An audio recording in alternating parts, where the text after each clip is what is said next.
नमस्कार मित्रों, astrology start channel में आपका फिर से एक बार स्वागत है। दोस्तों, आज हम लोग बात करने वाले हैं गुरु का राशि परिवर्तन 2025 के बारे में। मित्र, ये बहुत ही खास घटनाक्रम है, कारण कि गुरुदेव पूरे इस चक्र को पूरा करते हुए पूरे 12 साल में वापस से उसी स्थान पर पदार्पण कर जाते हैं, उसी बिंदु पर वापस लौट जाते हैं, क्योंकि हर भाव में लगभग 1 साल ये रहते हैं। गुरुदेव 14 मई को वृषभ राशि से निकल करके मिथुन राशि में आ जाएंगे और इस जगह पे ये 2 जून 2026 तक बने रहेंगे। हालांकि अगर वैदिक एस्ट्रोलॉजी की गणनाओं को देखें तो गुरुदेव 18 अक्टूबर से ये राशि भी परिवर्तित करके अपने उच्च की कर्क राशि में विराजमान हो जाएंगे। तत्पश्चात यहाँ एक छोटा सा ट्विस्ट आएगा और बृहस्पति का राशि परिवर्तन 2025 अपने वक्र गति को प्राप्त करेगा। गुरुदेव यहां से वापस से लौटना स्टार्ट करेंगे और 5 दिसंबर 2025 को गुरुदेव वापस से अपनी पुरानी राशि मिथुन राशि में विराजमान हो जाएंगे। यहाँ पे फिर इनकी वक्रता बनी ही रहेगी, क्योंकि ये वक्री होके वापस लौट रहे हैं। ये वक्रता इनकी बनी रहेगी जो कि 120 दिनों की होगी और 11 मार्च 2026 को ये जब पीछे जा रहे थे, ये वापस से अपनी मार्गी गति को प्राप्त करेंगे और लौट करके अपने उच्च राशि की तरफ प्रस्थान करना शुरू करेंगे। ये सारा क्रम खत्म होगा 2 जून 2026 को, जब गुरुदेव फाइनली मिथुन राशि को त्याग करके अपने कर्क राशि में विराजमान होंगे। ये इनकी उच्च की राशि होगी और ये वक्त धमाल का होगा। बीच में भी वो धमाल आपके लिए मैंने बता दिया कि वो एक फेज है जो बना रहेगा। मैं इसकी व्याख्या विस्तार में करूंगा, लेकिन पहले समझ लें कि डेट्स क्या रहे हैं। यहाँ पे छोटे छोटे परिवर्तन जो आपको ऐसे दिखाई नहीं पड़ेंगे, वो खास परिवर्तन क्या है पता है? वो खास परिवर्तन ये है कि गुरुदेव जब इस राशि से, यानी कि वृषभ राशि से मिथुन राशि में प्रवेश कर रहे हैं, जो कि डेट मैंने पहले बताई 14 मई 2025, इस दरमियान मृगशिरा नक्षत्र के प्रथम चरण में होंगे और यह समहाउ जून 2025 तक बना रहेगा, जब गुरुदेव मृगशिरा नक्षत्र में विराजमान रहेंगे और मृगशिरा नक्षत्र के प्रभाव आप पे बहुत मुखरित होके पड़ेंगे। याद रखें इस बात को कि मृगशिरा नक्षत्र मंगल का नक्षत्र है, गुरु के साथ इनकी मित्रता होती है। यहाँ पे जो मैसेज निकल के आता है कि इस दरमियान लोगों के अंदर में मृगशिरा, हिरण का सर, तो हिरण के सिर के तरह की चौकन्नापन आ जाएगी और सुंदरता प्रिवेल कर जाएगी। अब यहाँ ये समझने वाली बात है कि कौन से राशि में इसका क्या प्रभाव पड़ेगा। यानी कि अगर आपके कर्म भाव में ये चपलता आ गई तो आप अपने जॉब के प्रति केयरफुल हो जाएंगे, सजग हो जाएंगे। एट द सेम टाइम किसी के धन भाव में सजगता आ गई तो वो व्यक्ति अपने धन के मामले में बड़ा चुस्त दुरुस्त हो जाएगा। तो इन बातों को हम विस्तार से बताएंगे कि आपकी राशि पे इसका क्या प्रभाव पड़ेगा, लेकिन पहले इसकी सामान्य प्रभाव को समझ लें। तो मृगशिरा नक्षत्र के बाद गुरुदेव इसी राशि में, मिथुन राशि में आद्रा नक्षत्र से गुजरेंगे। आद्रा नक्षत्र राहु के आधिपत्य का नक्षत्र है, लेकिन इसकी खास बात यह है, इस नक्षत्र के व्यक्ति बड़े एडमेंट होते हैं, बहुत एनर्जेटिक और दुस्साहसी होते हैं। ऐसे में कार्य की संपादन अवश्यंभावी होती है, जो कि गुरुदेव के प्रेजेंस में श्योर शॉट होगी। मैं फिर बताऊंगा कि आपके राशि पे इस कार्य संपादन का क्या प्रभाव पड़ेगा।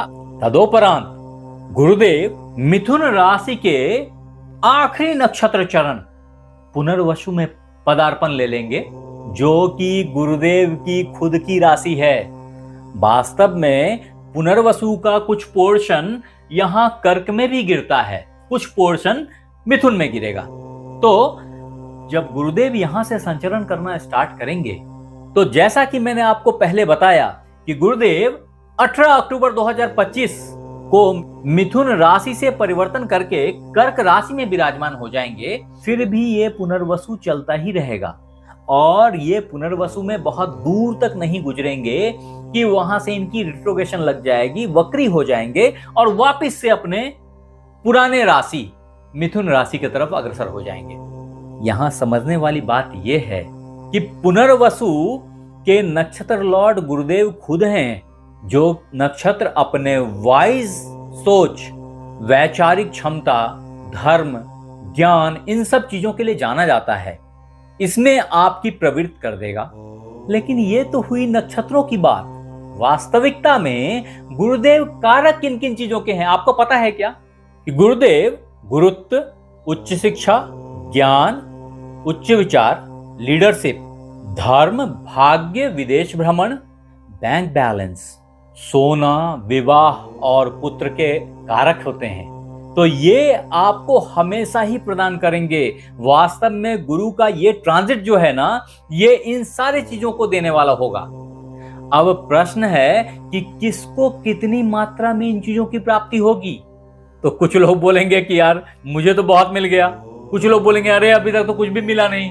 पॉइंट है कि आपको एक बार अपनी जन्म पत्रिका जरूर चेक करनी चाहिए कि वास्तव में उसमें गुरु का प्रेजेंस कहां है।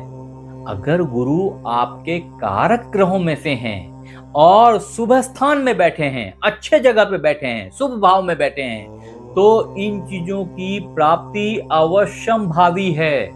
और अगर शुभ स्थान पे नहीं भी बैठे हैं, फिर भी गोचर का ये फल बहुत ज्यादा प्रभावी है आप पे मित्र। तो ध्यान से देखिए, मैं आपको अब बोर्ड पे इन डिटेल बताता हूं कि किस स्थान पे गुरु आपके लग्न या आपकी राशि के हिसाब से हैं और इसका प्रतिफल इस गोचर के हिसाब से आपके लिए क्या होना है। मैं फिर बोलता हूं, अगर आपने हमारे चैनल को लाइक और सब्सक्राइब नहीं किया है तो कर लीजिए। कॉज ऑफ जब आप लौट के आएंगे मुझे थैंक्स देने के लिए, इस यूट्यूब के भीड़ में मुझे ढूंढ नहीं पाओगे दोस्त, तो कर लो सब्सक्राइब। अपन आगे बढ़ते हैं। हाँ, आपने हमारे वेबसाइट को अगर नहीं देखा है तो जरूर से एक बार उसे भी चेक कीजिए, कारण वहां इन चीजों पे हमने बहुत विस्तार से व्याख्या करी है। लिखने की जगह काफी होती है, तो आप जरूर से जाके एक बार पढ़ें। और सिर्फ इस पे ही नहीं, मैंने जल्दी शादी होने के लिए टोटके, धन के लिए टोटके, अच्छे नौकरी के लिए क्या करें, बाकी ग्रहों की स्थिति, कौन से ग्रह से क्या बेनिफिट आपको होएगा, ये सारी बातें हमने वहां बहुत विस्तार से बता रखी हैं। अगर आपने नहीं देखा तो जरूर एक बार चेक करें इसे। मैं यहाँ पे लिंक डिस्क्रिप्शन में डाल दे रहा हूं, एक बार क्लिक करके जरूर देखें। आगे बढ़ते हैं।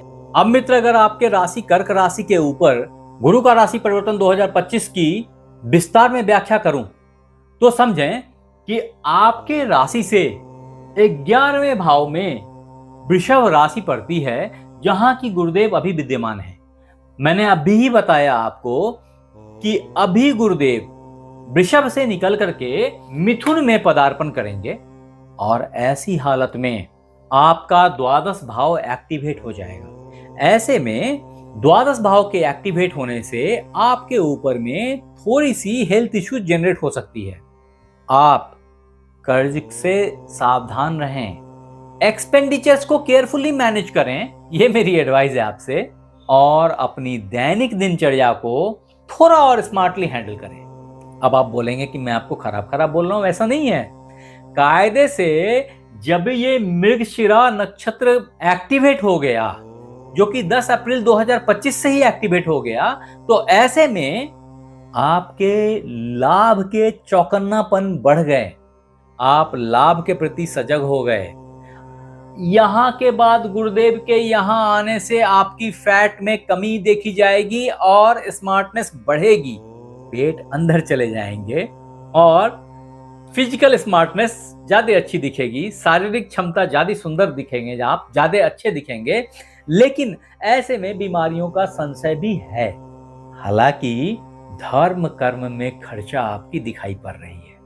ये खर्च कायदे से सितंबर के बाद ज्यादा वैल्यू रखेगी और फॉर्चुनेटली गुरुदेव यहां से निकल के आपके लग्न भाव में विद्यमान हो जाएंगे 18 अक्टूबर 2025 से, जिससे फायदा यह होगा कि आपकी लग्न, आपकी स्वास्थ्य, आपकी बड़प्पन, आपकी महानता, आपके अंदर गुरुत्व, आपके अंदर लीडरशिप की क्षमता सब जगमगा उठेगी। दुनिया सरप्राइज रहेगी ये देख करके। ये एक मेस्मराइजिंग फेज होगा जब लोग आपके जादू से बंधे हुए दिखाई पड़ेंगे। इस समय में आपके परिवार में मांगलिक कार्य होते हुए दिख रहे हैं। इस समय में आपकी विदेश यात्रा भी दिख रही है। आप उच्च शिक्षा के लिए अगर प्लान कर रहे हैं तो ये भी बहुत अच्छा टाइम है। पुत्र के प्राप्ति का सुयोग भी है कर्क राशि वालों के लिए। तदोपरांत भाग्य ऐसा खुलेगा कि आप अपने आप को भाग्यशाली मानेंगे।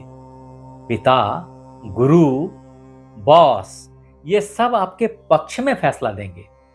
प्रमोशन के चांसेस भी दिख रहे हैं, लेकिन सब कुछ भाग्य पे मत छोड़िएगा, मेरा यह कहना है। कारण कि ये टाइम फ्रेम थोड़ा जल्दी खत्म होने वाला है। ऐसे भी खुशी के पल जल्दी निकल जाते हैं दोस्त, तो थोड़ा संभल के इसको खर्च कीजिए, जल्दी जल्दी मैनेज कीजिए जो कर सकते हैं। और वास्तव में इसकी बेनिफिट आप 5 दिसंबर तक उठा सकते हैं। 5 दिसंबर के बाद गुरुदेव वापस से रिट्रोगेट होके अपने जगह पे आ जाएंगे आपके 12वें भाव में, और यहां से ये अपने पंचम दृष्टि से आपके चतुर्थ भाव को और अपने नवम दृष्टि से आपके अष्टम भाव को देखेंगे। तो ऐसी हालत में आपने अगर गाड़ी खरीदनी थी तो बहुत अच्छा टाइम है। वास्तव में ये टाइम तो 15 मई से ही चालू हो गया है, और अगर जमीन खरीदनी थी तो भी ये बहुत अच्छा टाइम है। फिर मैं आगाह करूंगा कि खर्चों से सावधान रहें, खर्चे बहुत होंगे, खर्चों से सावधान रहें और जमीन के अंदर पैसा लगाने में केयरफुल रहें। किसी भी तरह के डॉक्यूमेंट पे साइन करने से पहले सावधान हो जाएं। ये सारी मेरी एडवाइस है, अन्यथा ऐसे गुरुदेव गलत चीजों में फंसा सकते हैं, जेल की यात्रा तक हो सकती है। तो थोड़ा सा सावधान रहें। हाँ, अगर आप इन सारी परेशानियों से बचना चाहते हैं तो ऐसे में मित्र आपके लिए रामबाण उपाय है विष्णु सहस्त्र नाम का पाठ करना। अगर आप पाठ नहीं कर पाते हैं तो ऐसी हालत में मोबाइल में बजा के सुन सकते हैं। इससे घर का वाइब चेंज होगा, आपकी सोच बदलेगी और आपकी जिंदगी बेहतर होती चली जाएगी। आप हमारे साथ बने रहे, इसके लिए बहुत बहुत धन्यवाद। आपसे फिर मिलते हैं अगले एपिसोड में, तब तक अपना ख्याल रखें। धन्यवाद।